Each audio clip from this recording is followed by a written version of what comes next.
Assalamualaikum warahmatullahi wabarakatuh.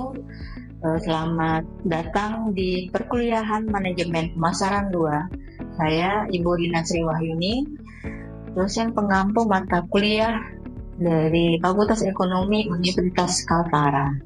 Baik, mata kuliah ini merupakan bagian penting dari kurikulum di semester 4 dengan bobot 3 SKS. Fokus utama dari mata kuliah ini adalah memahami bagaimana teknologi modern mengubah strategi pemasaran melalui pendekatan marketing 5.0. Baik, kita akan membahas berbagai teknologi seperti artificial intelligence, big data, hingga augmented reality, dan bagaimana semuanya bisa diterapkan untuk membangun pengalaman pelanggan yang luar biasa dan berkelanjutan. Baik, mari kita siapkan diri untuk menjadi pemasar yang tidak hanya cerdas secara teori, tapi juga siap menghadapi dunia digital yang terus berubah. Mata kuliah Manajemen Pemasaran 2 ini bertujuan untuk membekali mahasiswa dengan kemampuan memahami dan mengaplikasikan pemasaran modern yang berbasis teknologi dan berorientasi pada keberlanjutan. Pendekatan yang digunakan adalah Marketing 5.0, di mana Marketing 5.0 ini memadukan inovasi teknologi seperti Artificial Intelligence, Big Data, Internet of Things, hingga Augmented Reality dengan nilai-nilai etika, keberlanjutan, dan pengalaman pelanggan.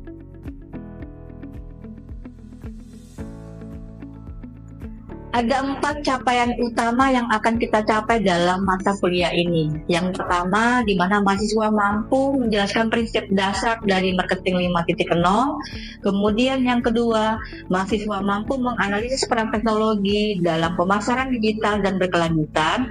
Kemudian yang ketiga, mahasiswa belajar merancang strategi pengalaman pelanggan berbasis teknologi.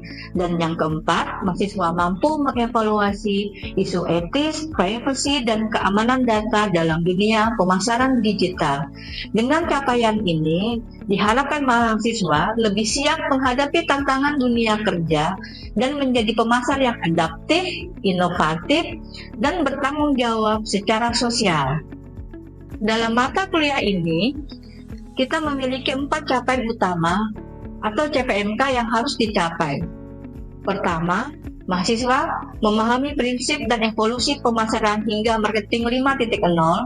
Kedua, menganalisis peran teknologi seperti AI, Big Data, IoT, dan AR dalam strategi pemasaran digital yang berkelanjutan.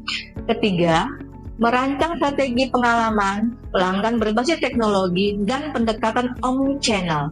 Dan yang keempat, mengevaluasi praktek etika, privacy data, keamanan digital, serta keberlanjutan strategi pemasaran global. Untuk mencapai CPMK tersebut, kita akan mengikuti tahapan belajar mingguan yang disebut sebagai sub CPMK.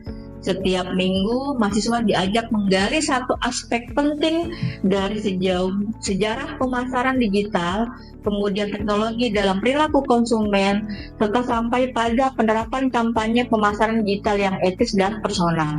Dengan pendekatan ini, mahasiswa tidak hanya akan memahami teori, tetapi juga akan dilatih untuk menganalisis dan merancang solusi nyata dalam dunia pemasaran modern. Selama 16 minggu ke depan, kita akan mempelajari materi secara bertahap dan struktur. Kita mulai dengan pemahaman dasar tentang Marketing 5.0, lalu mendalami penggunaan teknologi seperti AI, Big Data, dan IoT dalam pemasaran modern. Selanjutnya, mahasiswa akan membahas strategi customer experience, brand marketing, serta etika dan privacy digital. Di akhir, kita juga akan mengkaji studi kasus nyata dari perusahaan yang sukses menerapkan strategi pemasaran berbasis teknologi. Oke, selanjutnya berkaitan dengan metode pembelajaran yang akan digunakan bersifat interaktif, diskusi kelompok, presentasi, studi kasus, simulasi, hingga proyek kelompok. Penilaian dilakukan secara menyeluruh, mulai dari partisipasi aktif, tugas mingguan, UTS, hingga UAS. Dengan metode ini diharapkan mahasiswa tidak hanya menguasai teori, tapi juga siap mengaplikasikannya dalam dunia kerja nyata.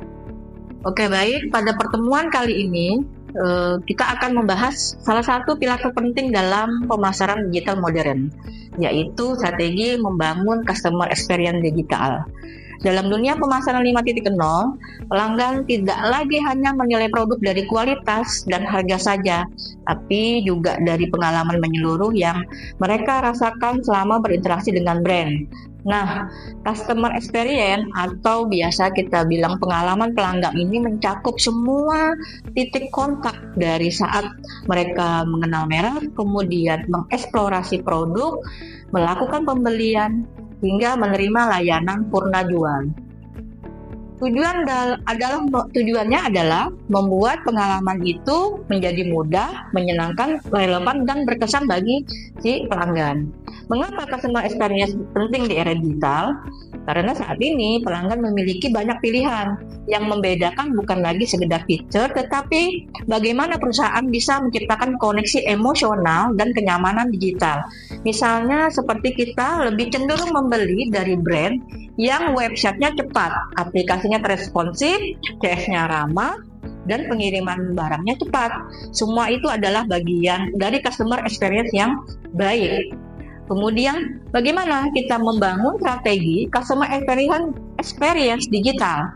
Nah, dari buku Dimas Wibisono, dalam bukunya Marketing 5.0, ada 3 strategi kunci. Yang pertama, pemahaman perjalanan pelanggan, yaitu customer journey mapping, di mana perusahaan harus memahami langkah-langkah yang dilalui pelanggan dari awareness hingga loyalitas. Diharapkan dengan pemetaan ini kita bisa melihat titik mana yang perlu diperbaiki atau dioptimalkan.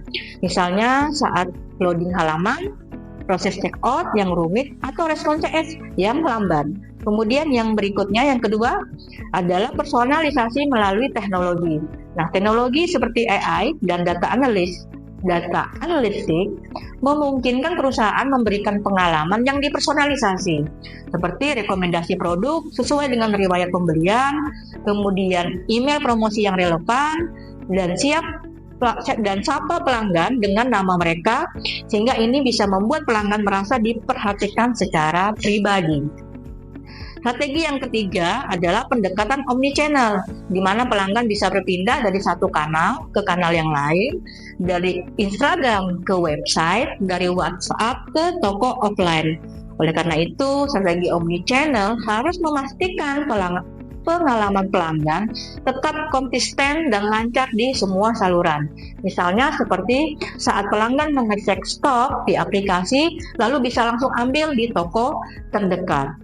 Bisa kita ambil contoh nyata seperti brand Tokopedia, Shopee, atau Gojek sudah menerapkan ini. Mereka menawarkan pengalaman digital yang menyatu antara aplikasi, email, notifikasi, dan layanan pelanggan. Bahkan lewat gamifikasi dan loyalty program, mereka membentuk pengalaman yang menyenangkan sekaligus membangun loyalitas. Baik, jadi customer experience bukan sekedar desain website atau promosi. Ini adalah upaya menyeluruh untuk membuat pelanggan merasa nyaman, dihargai, dan dipermudah dalam setiap interaksi dengan brand. Ingat, di era digital, yang terbaik bukan selalu yang termurah, tapi yang paling berkesan.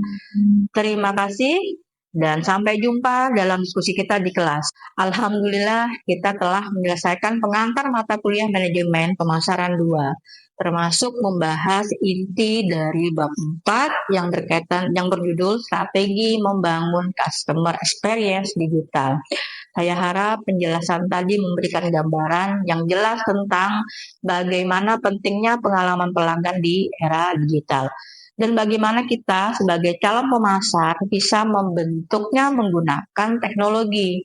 Jangan lupa untuk membaca ulang materi dari buku Marketing 5.0 karya Dimas Wibisono dan persiapkan diri Anda untuk diskusi serta tugas mingguan yang akan diberikan. Jika ada pertanyaan, silakan sampaikan melalui LMS, grup WhatsApp kelas, atau langsung saat sesi tatap muka. Terima kasih atas perhatian kalian, tetap semangat, dan jadilah pemasar yang kreatif, etis, dan inovatif. Wassalamualaikum warahmatullahi wabarakatuh. Oke, baik.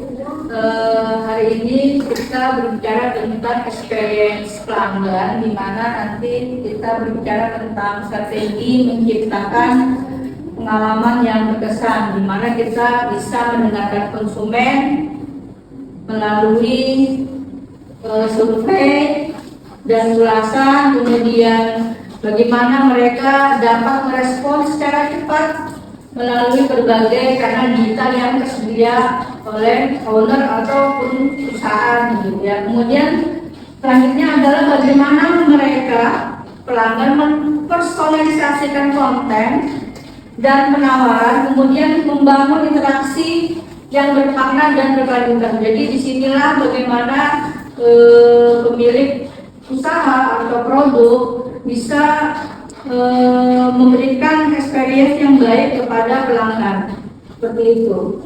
Selanjutnya adalah berkaitan dengan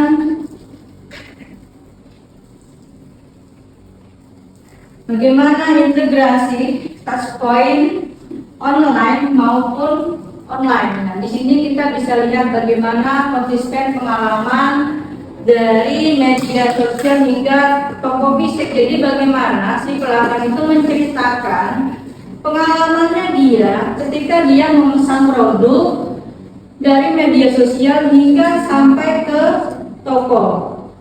Selanjutnya bagaimana si pelanggan menggunakan sistem omnichannel yang saling terhubung, jadi ada integrasi antara satu akun ke akun yang lain. Kemudian yang berikutnya adalah bagaimana bisa melacak dan mengoptimalkan perjalanan pelanggan. Kita bisa menggunakan customer journey. Oke, baik, selanjutnya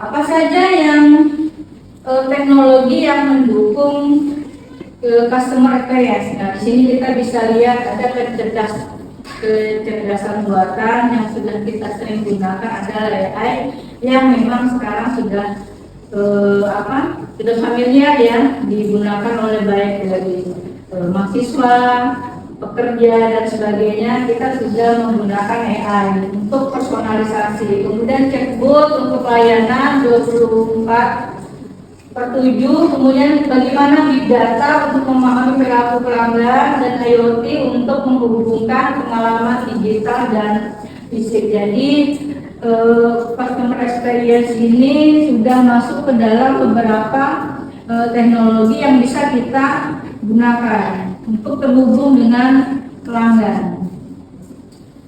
Contoh misalnya studi kasus dari IKEA gitu ya, dan Grab gitu. Nah, kalau di IKEA di sini pakai aplikasi app yang bisa membantu pelanggan membayarkan furniture di rumah. Jadi kita bisa lihat di dalam fitur tersebut, barangnya, produknya dan sebagainya. Kemudian kalau untuk Grab bisa menggunakan history data dan lokasi untuk promosi personal. Jadi hasilnya yang didapatkan adalah loyalitas meningkat dan pengalaman makin relevan. Jadi pelanggan itu dengan kemudahan yang diberikan perusahaan itu membuat pengalaman itu akan diceritakan lagi ke calon pelanggan berikutnya begitu. Jadi memang sudah menggunakan teknologi dan AI ya. Kemudian yang terakhir adalah, jadi di sini kita bisa simpulkan bahwa customer experience adalah kunci kesuksesan pemasaran digital. Jadi bagaimana si pelanggan itu bercerita tentang pengalamannya, seperti tadi dia memesan produk dari online, misalnya kamu mau pesan delivery gitu misalnya. Kemudian bagaimana, apakah di dalam chat itu customer mendapatkan kenyamanan, misalnya dia ramah dan sebagainya begitu ya. Jadi itulah kenapa customer experience adalah menjadi salah satu penentu juga bagaimana produk kita bisa sampai ke pelanggan gitu. Kemudian ada teknologi memperkuat hubungan dan personalisasi. Jadi ketika kita ini ternyata kita dapatnya tuh ramah, bagus, cepat juga responnya dan sebagainya itu. Makanya teknologi itu juga memperkuat hubungan dan sebagainya. Kemudian perusahaan harus adaptif, responsif dan fokus pada kebutuhan pelanggan. Jadi kalau misalnya saya pesannya bungkusnya yang seperti ini, atau misalnya contohnya misalnya kayak IKEA nanti bisa nggak nanti dibantu kalau ketika barangnya datang bisa dibantu cek dulu nggak sebelum ditinggal gitu barangnya dan sebagainya. Jadi ada semacam kalau kita bilang ada privilege gitu ya terhadap pelanggan gitu. Jadi sehingga apa yang kita dapatkan itu, pelayanan yang kita dapatkan itu kita bisa ceritakan ke teman-teman kita sehingga itu bisa menjadi salah satu kekuatan dari si produk tersebut atau si usaha tersebut gitu. Nah, jadi ini adalah beberapa customer experience yang memang menjadi hal sangat penting sekarang. Kalau dulu orang tidak bisa, kalau misalnya kamu sering ibu bilang kalau misalnya kamu mau beli kopi saja pasti nanya dulu ke teman, ini kopinya enak nggak, ini minumannya enak nggak, berdasarkan pengalamannya kamu begitu kan. Kalau misalnya kalau belum coba gimana Bu, ya tidak akan masuk ke dalam customer experience ya, karena memang sekarang orang berfokus kepada pelanggan bukan kepada konsumen baru dan sebagainya begitu, tetapi terfokus bagaimana dia mempertahankan si pelanggan. Contoh misalnya saya sudah suka kopinya di sini, kemudian tiba-tiba berubah rasanya, saya WA ke ownernya, kenapa rasanya berubah gitu. Biasanya saya langsung kayak gimana ya, satu bahan aja yang berubah tuh kayak lain aja. Nah itu kan nanti diceritakan, kerja aku kemarin kok udah lainnya rasanya. Itu adalah salah satu customer experience gitu. Saya kamu beli nasi kuning aja gitu, sukanya belinya di sini gitu, tapi ternyata tidak sesuai ekspektasi gitu kan. Nah itu gimana gitu. Nah itu menjadi salah satu hal yang penting bagi si pemilik produk. Itu saja yang ingin saya sampaikan. Terima kasih. Assalamualaikum warahmatullahi wabarakatuh.